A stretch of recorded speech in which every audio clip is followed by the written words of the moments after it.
Энэ цаг мөчид оргил цагийг сонгуульч үзэгчдэд баярлалаа. За оргил цаг зочны ярилцлагын цагаар үргэлжлэн та бүхэнд хүрч байна. За өнөөдрийн зочноор Мандал даатгалын ерөнхийлөгч эдийн засаг засагчид Ган зоргийг урьж оролцуулж байгаа. Танд орой минь төргий. За орой минь төргий. Хоёулаа яриагаа за өнөөдрийн өнөөгийн цаг үеийн асуудлаар эхлэе. Бас эдийн засгийн асуудал өнөөдөр маш хүнд байна. За мөн гадаадын хөрөнгө оруулалт бол Монгол улсад зогсчихлоо. Тэгэхээр энэ асуудлаар ер нь таны санал бодол ямар байдаг вэ? Яг хоо эдийн засгийн асуудлыг бол мэдээж макро орчинд нь авч үзэх хэрэгтэй. За олон улсын эдийн засгийн нөхцөл байдалтай. За бүс нутгийн нөхцөл байдал ямар байна? За мөн дээр нь одоо товарын үн ханш Монгол улс бол одоо нүүрсний экспорттэй, төмрийн хүүдэр, за зис алтны одоо экспортоос хамааралтай юм эдийн засаг байж байгаа. За тэгэхээр яг хоо бид нар судлаад үзэхэд бол ер нь олон улсын эдийн засгийн төлөв байдал бол 2011 оноос хойш бас төдийлөн сайжрахгүй. За Европын холбооны өрийн хямрал бол дамжирсан. Шийдэгдэхгүй. Европын холбоо бол эдийн засаг нь бол уналттай явж байгаа.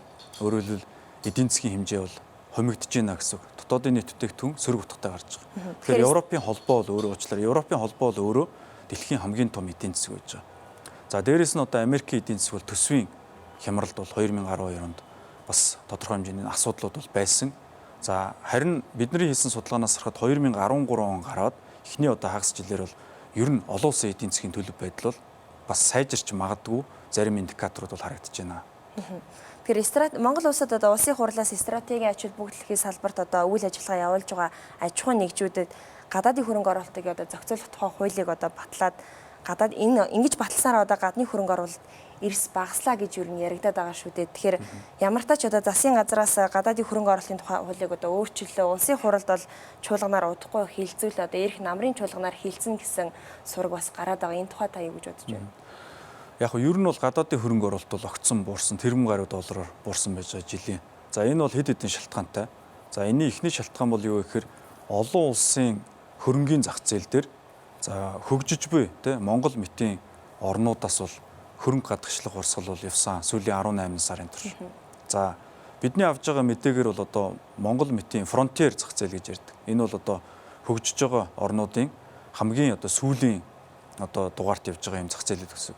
Энэ зах зээлүүдэд зориулаад мөнгө босгох энэ үйл явц бол маш хэцүү байна. Хүмүүс бол ер нь олон улсын хөрөнгө оруулагч нар бол ер нь бол хөрөнгө оруулалтаа бас хамаагүй одоо Монгол мэтийн ч юм уу за одоо төстэй ижил төстэй улсуудаас бол татсан ийм үйл явц бол явсныг тэмдэглэх зүйтэй.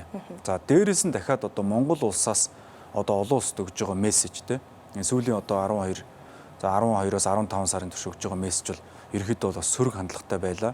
За энэ бол одоо Рио Тинто болон Монголын засгийн газар хоорондын гэрээ хэлцлийн асуудал байгаа. За дээрээс нь ерөнхий одоо Монгол улсаас гадаадын хөрөнгө оруулагчид одоо баримталж байгаа байр суурь те энэ маань бол ерөнхийдөө сөрөг болчлоо гэсэн юм ойлголтыг бол олон улсын зах зээлд бол төрүүлсэн. За энэ ойлголтыг бол мэдээж бидний хийж байгаа үйлдэлүүч төрүүлж байгаа. За дээрээс нь олон улсын хэвлэл мэдээлэлээр гарч байгаа мэдээ одоо тэн дээр одоо явж байгаа тайлбарууд ийм зүйлийг бол бий болгож байна. За тэгэхээр энийг бол ерөнхийдөө бас зөрүүлсэн сөрөг арга хэмжээнүүдийг буюу тэ энийг засварлсан юм арга хэмжээнүүдийг бол авах ёстой гэж бол хувьдаа үзэж байгаа. Тэгэхээр хөрөнгө оруулалтын сангийн тухай хууль ямар шатантай явагдаж байна? Та бас тус ажлын хэсэг дээр ажиллаж байгаа шүү дээ. Ажлын явц юу ямар шатантай байгаа вэ? За хөрөнгө оруулалтын сангийн тухай хуулийн одоо төсөл өргөн баригдаж байгаа тий. Намрын их хурлын намрын чуулганаар бол одоо батлагдана хаа гэж найдаж байгаа. За манай улсын хувьд бол хөрөнгө оруулалтын сан гэдэг бол эдийн засгийн суурь дэд үтцсэн юм аа. Тэгэхээр манайхаа одоо ярьдаг л да. Дэд үтцэн ярихаар одоо зам ярьдаг тий. Дэд үтцэн ярихаар одоо цахилгаан станц ярьдаг. Гэтэл санхүүгийн систем гэдэг маань өөрөө эдийн засгт бол одоо зүрх судасны систем юм аа тий. Гэтэл энэ зүрх судасны систем маань өөрөө байхгүй бол тэнд хичнээн зам бариад хичнээн цахилгаан станц бариад энэ бол одоо шудраг хуваарлалт явж чадахгүй эдийн засгийн хөгжлийг бол одоо дэмжиж чадахгүй маа. Тийм учраас өнөөдрийг хүртэл 23 жилийн турш Монгол улс бол зөвхөн банк гэдэг одоо нэг талыг барьсан юм санхүүгийн системтэй явж ирлээ. Тэгэхээр аливаа улс орны санхүүгийн зах хөгжихийн тулд банк болон хөрөнгө оруулалтын сан гэсэн ийм үндсэн хоёр одоо тулгуур баг нь байх хэвээр. Тэгэхээр одоо нэг баг нь байхгүй юм доголон систем явж ирсэн. Тэгээ өнөөдөр энэ хөрөнгө оруулалтын сангийн тухай хуулийн төсөл маш олон жил яригдж дуншсны эцэст одоо ингээд улсын хурлын чуулганд өргөн баригдаад батлагдана гэж найдаж байна. Шинэ санхүүгийн институт одоо бий болж улсын санхүүгийн сектор одоо бүрэн утгаараа хөгжих юм болов гэж ингэж л дотор харж байна да.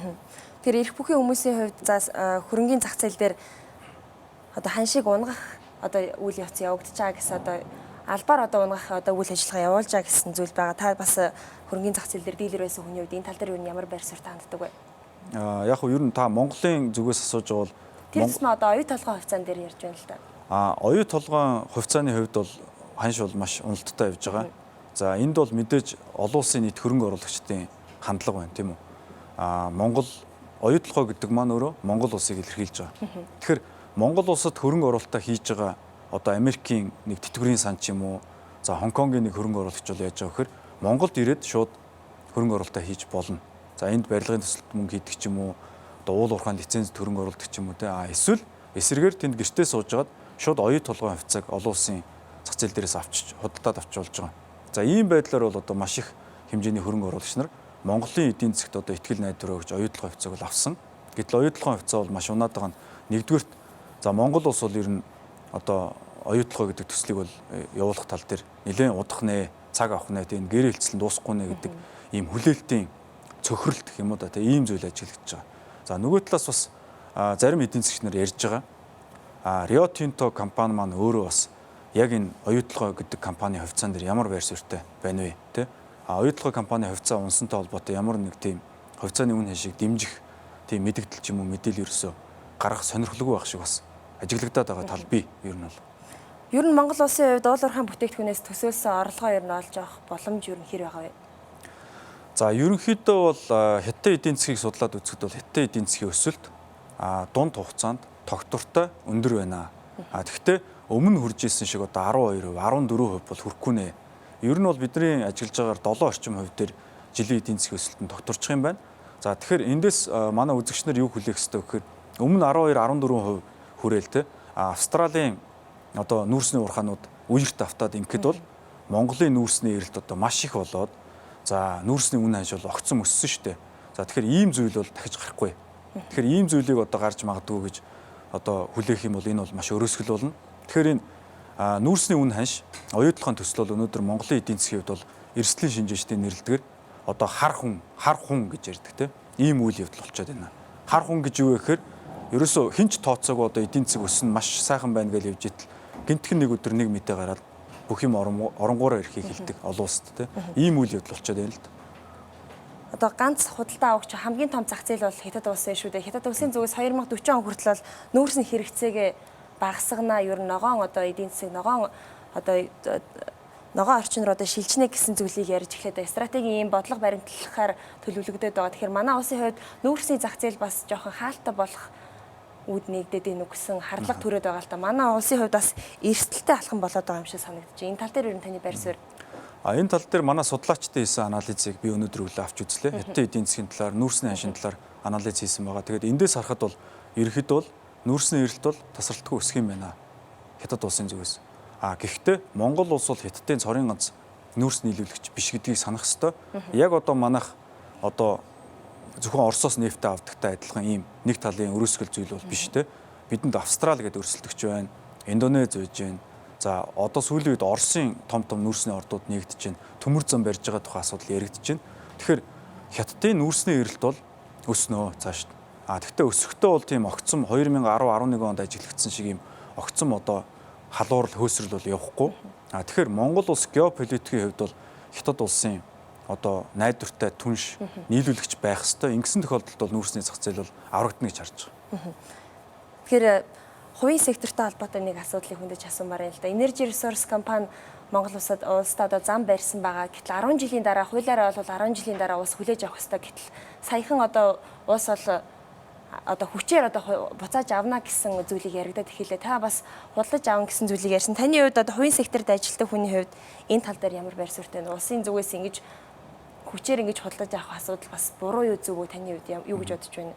Яг хүчээр биш тохиролцоо гэж би бол дотор харж байгаа. Гэхдээ бас заалт байгаа шүү дээ 10 жилийн дараа бас авах ёстой гэсэн. За ерөнхийдөө бол Хонконгод байгаа ер нь бол Монгол руу орж иж байгаа хөрөнгө оруулалт хөвчлэн Хонконгоор дамжиж бас орж ирдэг томоохон хэсэг нь тийм. За яагаад вэ гэхээр Хонконгод бол Монголын анхны корпорац хувьцаагаа гаргасан байгаа. Энэ бол MMC буюу одоо Energy Resource юм байгаа ухаан удаг төсөл тийм. За энэ бол хэдэн тэрбум доллар босгосон.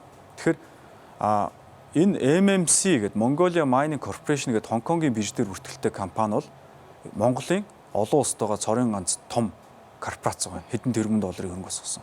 Тэгэхээр олон улсын хөрөнгө оруулалтын сангийн менежерүүд бол энэ үндэсний энэ бүтээн байгуулалт хийж байгаа компанида Монголын засгийн газар яаж хандах нь вэ гэдгийг бол маш анхааралтай ажиглаж байгаа. Тэгэхээр өнөөдөр MMC-ийн хувьцаа бол одоо 7 гаруй доллараар гарсан юм аа. Анх одоо бирж дээр бүртгүүлэхдээ. Өнөөдөр энэ хувьцаа бол доллар 60 цент болчиход байгаа. Доллар 60 цент. Тэгэхээр энэ юуг харуулж байгаа гэхээр ерөөсөө хөрөнгө оруулалтын менежерүүд ерөөсөө Монголын засгийн газар бол хувийн секторт бол бас төдийлөн одоо нааштай хандахгүй байна гэсэн ийм ойлголт төрчүүдээ гэж. Тэгээ хүмүүстэй яриад үзэхэд бас ийм ярьж байгаа. Бид бол танаа засгийн газар MMC-тэй яаж харьцахыг бол ажиглаж байна анхааралтай. Энэгээр бол одоо хувийн секторыг танаа төр яаж дэмжих нь бол харагдана гэж. Тэгэхээр энэ замыг өнөөдөр худалдаж авах хилцэл хийж байгаа энийг бол би маш нааштай мэдээлэл болж байна гэж хараад байгаа дотор бол. За баярлалаа. Таны цаашдаа ажлаас амжилт хүсье. За баярлалаа. Тэгэхээр үзэгчдээ бид эдийн засгийн за өнөөгийн асуудлаар мандал даатгалын ерөнхийлөгч эдийн засагч Ган Зоригийг студидтэй урьж шууд ярилцлага өрнүүллээ.